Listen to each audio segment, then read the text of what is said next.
बिस्मिल्लाहिर्रहमानिर्रहीम। Dear students, अस्सलाम वालेकुम। Dear students, I am very sorry कि वो 6 लेक्चर जारी था और हम लोग उसको कर रहे थे, तो वो अचानक मेरा जो है वो शायद हाथ लगा, तो वो जो है वो टर्मिनेट हो गया। वो जो लेक्चर जो हम लोग जो है वो रिकॉर्ड कर रहे थे, तो हम इसको अपने इस तसलसल को वो सेक्शन 6 के साथ जो है वो हम लोग जोड़ते हैं। ठीक है। और हम लोग जो है वो जो है वो इसके ऊपर थे कि हमने ये कहा था sub rule 5 subject to the provision of the limitation act section 22 the proceeding as against any person added as defendant shall be deemed to have begun only on the service of the summons, कि जब उसको समन receive हुआ है तो उस वक्त से वो लिमिटेशन जो है वो रन करेगी। अच्छा, ये क्या है?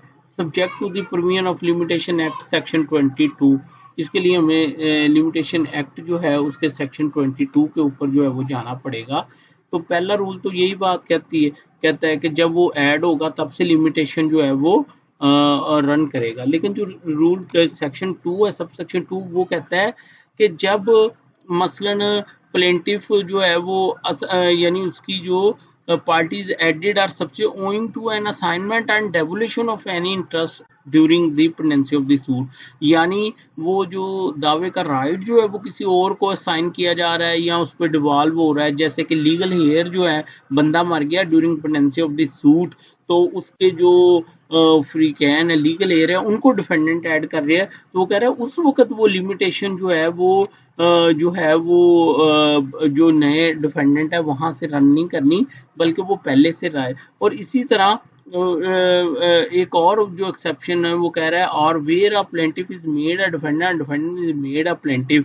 सम टाइम क्या होता है कि कोर्ट क्या करती है, उसको कहते हैं ट्रांसपोज करना ना, कि प्लेंटिफ को डिफेंडेंट, डिफेंडेंट को प्लेंटिफ बना देती है। तो जब कोर्ट इस तरह कर रही होगी, एक प्लेंटिफ को डिफेंडेंट या डिफेंडेंट को प्लेंटिफ बना रही होगी, तो उस सूरत में कोर्ट जो है वो उस सूरत में भी लिमिटेशन शुरू से रन करेगी जब वो फरीक बने थे, ना कि अब नई लिमिटेशन जो है वो रन करेगी। ठीक है। तो होप के आपको जो है वो सेक्शन 22 की जो है वो समझ आ गई है। ठीक है। तो इसको हम बाद में करते हैं, ये जो है 11 और 12। अब सेक्शन 13 वही है जो ऑब्जेक्शन के बारे में था, जो कहता है as to the joinder of mutual all objection on the ground of mutual and non shall be taken at the earliest possible opportunity and in all cases where issues are settled at or before such settlement unless the ground of objection has subsequently risen and any such objection not so taken shall be deemed to have been waived। देखिए वो ये बात कह रहा है, वो कह रहा है कि अर्लीस्ट पॉसिबल अपॉर्चुनिटी पे आपने जो है ऑब्जेक्शन रेज करना है, और अगर वो केस ऐसा है कि जिसमें इशू फ्रेम होने जा रहे हैं। देखें, एक होता है केस जो कि disposal at first date of hearing होता है। समन भी दो किस्म के जारी होती हैं, एक ये होते हैं for the disposal on first date of hearing और एक होता है for the framing of the issue. तो अगर तो वो विदाउट इशू वाला दावा है तो उस सूरत में एट अर्लीस्ट पॉसिबल अपॉर्चुनिटी, और अगर वो फर्ज करे इश्यूज वाला है तो उस सूरत में इश्यूज आर सेटल्ड, जब इशू सेटल किए जा रहे हैं, एट और बिफोर सच सेटलमेंट, यानी जब इशू फ्रेम किए जा रहे हैं या उससे कबल वो ऑब्जेक्शन जो है वो रेज किया जाए। अनलेस द ग्राउंड ऑब्जेक्शन, हाँ ये है कि अगर वो लेटर ऑन वो यानी बात ऑब्जेक्शन यानी सिचुएशन लेटर ऑन अगर अराइज होती है तो उस सूरत में जो है वो बाद में भी ऑब्जेक्शन रेज किया जाता है। मसलन during pendency of the suit ये पता चलता है कि ये प्रॉपर्टी अब आगे बिक गई है, तो उस सूरत में जो है वो जो डिफेंडेंट है या प्लेन वो ऑब्जेक्शन रेज कर सकता है कि जनाब अब जो है ना, चूंकि ये प्रॉपर्टी आगे बिक गई है तो अब मेरे इल्म में आया, लिहाजा इसको भी जो है वो फ्रीक बनाया जाए। And any such objection not so taken shall be deemed to have been waived, और अगर वो ऑब्जेक्शन जो है वो अर्लीस्ट पॉसिबल स्टेज पर नहीं है तो वो यही समझा जाएगा जैसे उसने उस ऑब्जेक्शन को वेव कर दिया, यानी ट्रायल स्टेज पर रेज नहीं किया और अब अपील स्टेज पे जाके वो ऑब्जेक्शन मिस जो अंडर नॉन ज्वाइंटर का रेज कर रहा है, तो उस सूरत में कोर्ट उसका जो ऑब्जेक्शन है उसको जो है वो इंटरटेन जो है वो बिल्कुल नहीं करेगी और यही समझा जाएगा कि जैसे उसने उसको क्या कर दिया है, वेव कर दिया है। डियर स्टूडेंट्स, होप कि आपको रूल 9, रूल 10 और रूल 13 जो है उसकी जो है वो समझ आ गई। अच्छा, मैंने ना एग्जामिनेशन पॉइंट ऑफ व्यू से जो है वो क्या किया है कि एक प्रेजेंटेशन भी तैयार की है ताकि आपको पता चले कि पेपर में उसको कैसे जो है वो अटेम्प्ट करना है। बेसिकली ये मैंने जो है वो काफ़ी अर्सा पहले जो था वो लिखा था। तो इसके दो हिस्से होंगे, एक तो वो लेक्चर जो हमने पढ़ा है वो रिपीट होगा और उसके बाद जो है वो प्रेजेंटेशन भी आ जाएगी। ठीक है डियर मेंबर्स, बाबर सिविल जजेस here, it is 14th day of May 2017। Happy mother day. तो मेरी वालदा भी इन्हीं दिनों में उसकी डेथ हुई थी। तो अब सब लोगों से दुआ है मेरी वालदा के लिए जो है ना, आप खुसूसी दुआ करें। और शायद ये उसकी तरबियत थी और वो यानी उसका इखलाक अच्छा, इतना वो इतनी हम्बल थी कि उसका कोई 0% जो है वो खूबियाँ जो है वो मेरे में भी आई हैं कि आज मैं बिला वजह बगैर किसी मुआवजे के आप लोगों को सर्व कर रहा हूँ। तो आपने मेरी वालदा को जो है वो अपनी दुआओं में ज़रूर याद रखना है। अल्लाह उनको जन्नत नसीब करे। Dear members, now onward, firstly, I will give you a conceptual lecture on the topic and thereafter I will give a presentation on that point from examination point of view. So let us start. अच्छा, ये मैं पहला जो वो lecture था ना 1, उसमें मैं ये आपको लिंक दे चुका हूँ और ये वहां से जाके आप डाउनलोड भी कर सकते हैं। कंसेप्चुअल लेक्चर, सबसे पहले मैं कंसेप्चुअल लेक्चर यहाँ लिखा हुआ है और फिर उसके बाद क्या आएगा, फिर उसके बाद वो असाइनमेंट आएगी। Dear member, just read following line in order to clear concept on above mentioned topic.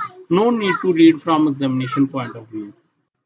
Before reading instant conceptual part of the assignment, I suggest to go through order 1 rule 10. Dear member, first and basic question may be that who may be a plaintiff or defendant in a suit.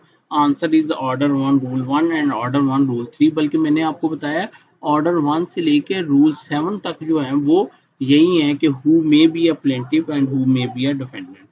ठीक है, तो ये हमने पहले इसको देखा हुआ है, वो कॉमन क्वेश्चन ऑफ लॉ, इसको हमने बड़ा डिटेल में एग्जांपल के साथ देखा है। अच्छा dear member, next question may arise in that what will happen if a person is added or not added in a suit as a plaintiff or defendant in violation of order 1, and the answer is misjoinder or non-joinder of the party. When a person added as a plaintiff or defendant in violation of rule 1 or rule, it is called misjoinder. When a person who was a necessary to be added as a plaintiff or defendant but was not added, it is called non-joinder. Dear member, now let us dissect order 1 rule 10. Please go again through title of the order. ये आप please आप इसको पढ़िएगा, आपको बहुत फायदा होगा ना, बहुत फायदा होगा। ये देखिए उसके इंग्रेडिएंट बना के लिखे गए हैं ताकि आपको वो इजीली जो है उसकी जो है वो समझ आ जाएगी। तो ये basically upon such terms and conditions means court may add or substitute a person as plaintiff subject some condition like cost। कि कोर्ट कह सकती है कि भाई आपको पहले नहीं पता था कि मैंने प्रॉपर पार्टी को फ्रीक बनाना है या इसको भी बनाना है, तो वो जो मैं आपको बात कह रहा था बाद में बताता हूँ सच टर्म्स एंड कंडीशन, वो बेसिकली उसकी मिसाल ये है कि कोर्ट कॉस्ट का भी जो है वो ऑर्डर कर सकता है। ठीक है dear member, basically object of this rule is to prevent a bona fide plaintiff being non-suited। ठीक है dear member, newly added a substitute plaintiff will step into the shoes of the original plaintiff, meaning thereby new plaintiff will be bound by all the proceedings done by the original plaintiff. The court may exercise power under this rule so much to our own application. Order 1 rule 2 मैं इसको बड़ी अच्छी तरह से करवा चुका हूँ, तो इसके ऊपर जो है मैं वो बिल्कुल जो है वो नहीं रुकूंगा। ठीक है, उसके बाद आगे चलते हैं जी। अच्छा, ये नेसेसरी पार्टीज की कुछ एग्जांपल्स हैं, वो ये ऑल को owner in respect of A suit for partition, all partner in a suit for dissolution of partnership, Wendy in a suit for preemption, ये सारे के सारे क्या हैं, ये नेसेसरी पार्टी हैं। बल्कि मैंने आपके लिए इधर भी जो है वो मुझे पड़ता है कि मैंने आपके लिए जो है वो इधर भी, बेटा प्लीज खामोश हो जाए। ठीक है, तो ये है नेसेसरी पार्टी, इसकी मैंने आपके लिए कुछ एग्जांपल ढूंढी थी। डेफिनेशन तो वही है ना कि in whose absence no an effective decree can not be announced, all co-owner in suit for partition. ठीक है, सब जो है वो नेसेसरी पार्टी हैं। All partner in a firm, all legal heir in a suit to inherit the property, vendee in a suit for preemption, कि जिसने खरीदी है वो तो जारी बात है वो डिफेंडेंट बनेगा, ठीक है। और जो वेंडर होगा जिसने बेची है वो प्रॉपर पार्टी हो सकती है क्योंकि उसके अगेंस्ट कोई रिलीफ नहीं है। Government where the order of the government is challenge, ठीक है। A subsequent vendee who purchase the property prior to the institution of the suit, ठीक है। तो all person claiming property through an agreement to sale, तो सब के सब जो है नेसेसरी पार्टी हो गए। रूल्स, उसके बाद है principal debtor in a suit against surety, principal debtor in a suit against surety, कि जहां पे श्योरिटी के अगेंस्ट दावा किया गया वहां पे प्रिंसिपल भी जो है वो फ्रीक बनेगा, ठीक है। All person making a contract when A suit on the basis of that contract, तो जो बंदे कॉन्ट्रैक्ट कर रहे हैं वो सारे के सारे नेसेसरी पार्टी होंगे। इसी तरह जो प्रॉपर पार्टी है उसकी डेफिनेशन क्या हो सकती है, a person against him no relief is sought, लेकिन वो प्रॉपर पार्टी हो सकता है। मसलन subtenant in a petition for ejectment is against the tenant, देखें टेनेंट की एजमेंट की पिटीशन है लेकिन उसने आगे जो सब टेनेंट रखा है वो प्रॉपर पार्टी होगा, क्योंकि जब टेनेंट वो जो है वो टेनेंट जब रिजेक्ट हो जाएगा तो सब टेनेंट खुद ब खुद ही हो जाएगा।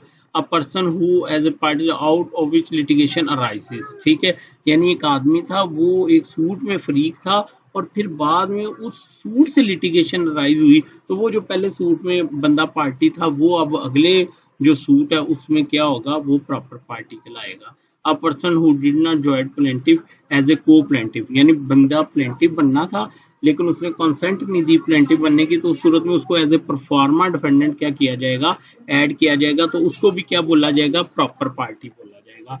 तो ये मैंने एग्जांपल जो थी वो आपको बताई थी, ठीक है। अच्छा, उसके बाद ये प्रॉपर, उसके बाद है स्ट्राइक आउट, ये मैं सारा आपको डिटेल में करवा चुका हूँ, आप इसको भी पढ़ लीजिएगा। बेसिकली ये वही लेक्चर जो है वो सारे का सारा जो है वो लिखा हुआ है। मैं जो आपको चीज बताना चाह रहा हूँ वो जो प्रेजेंटेशन है ना ये है कि उसमें देखें, if you have gone through conceptual lecture and understand basic concept, you may attempt any question in any form on order 1 rule 10, ठीक है।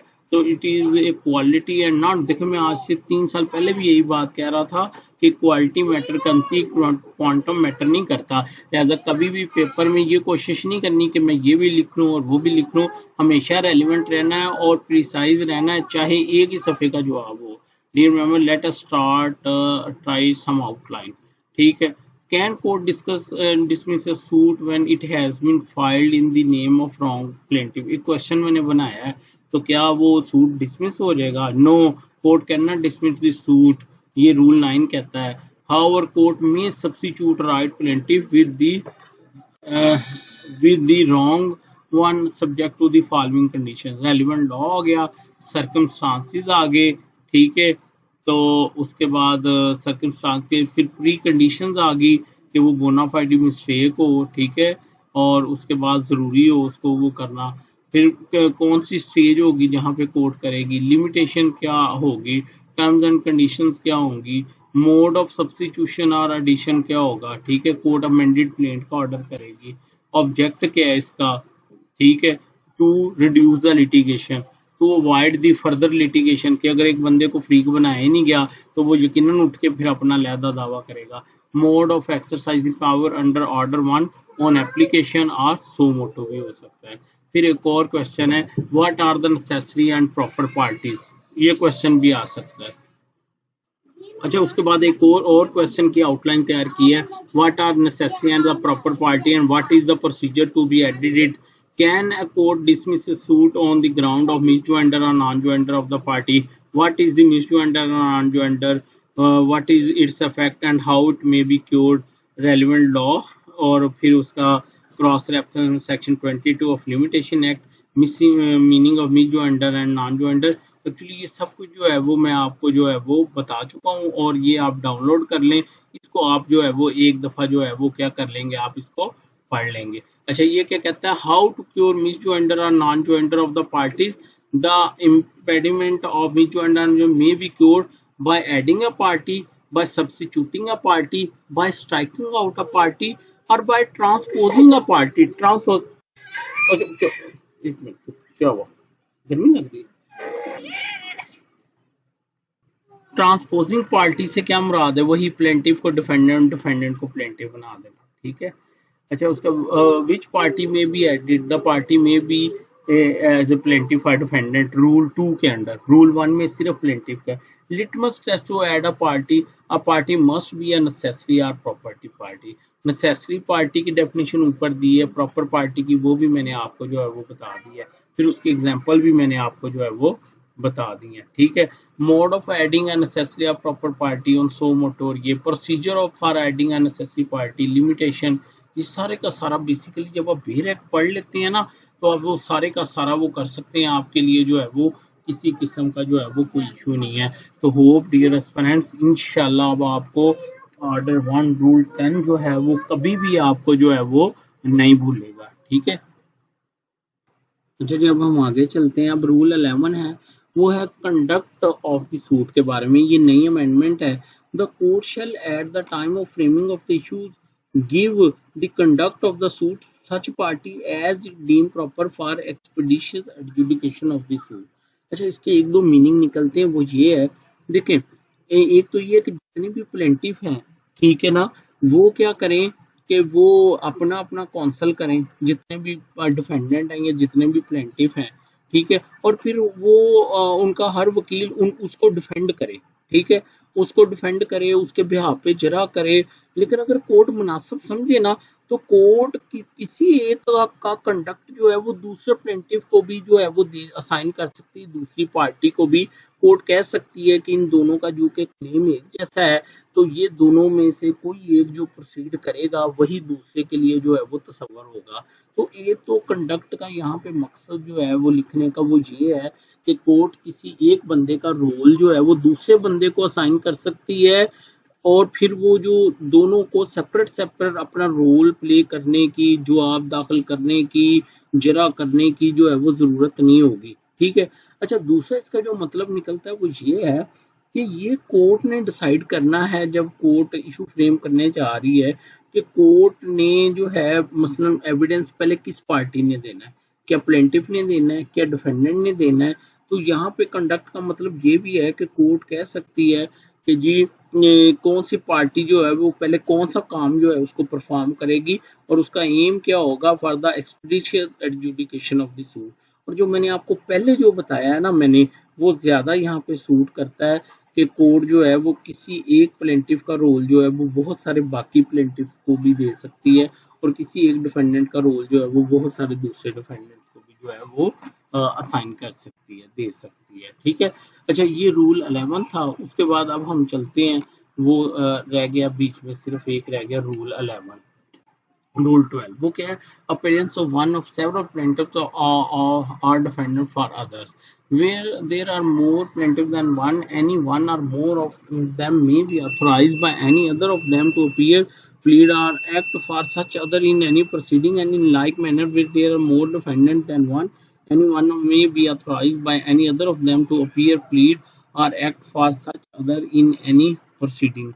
The authority shall be in writing signed by party giving in it and shall be filed in the court, ठीक है। देखिए, ऊपर तो उसने ये कह दिया था ना कि वो कोर्ट देखेगी कि कहाँ पे एक पार्टी का रोल दूसरे को जो है कोर्ट जो है वो दे सकती है।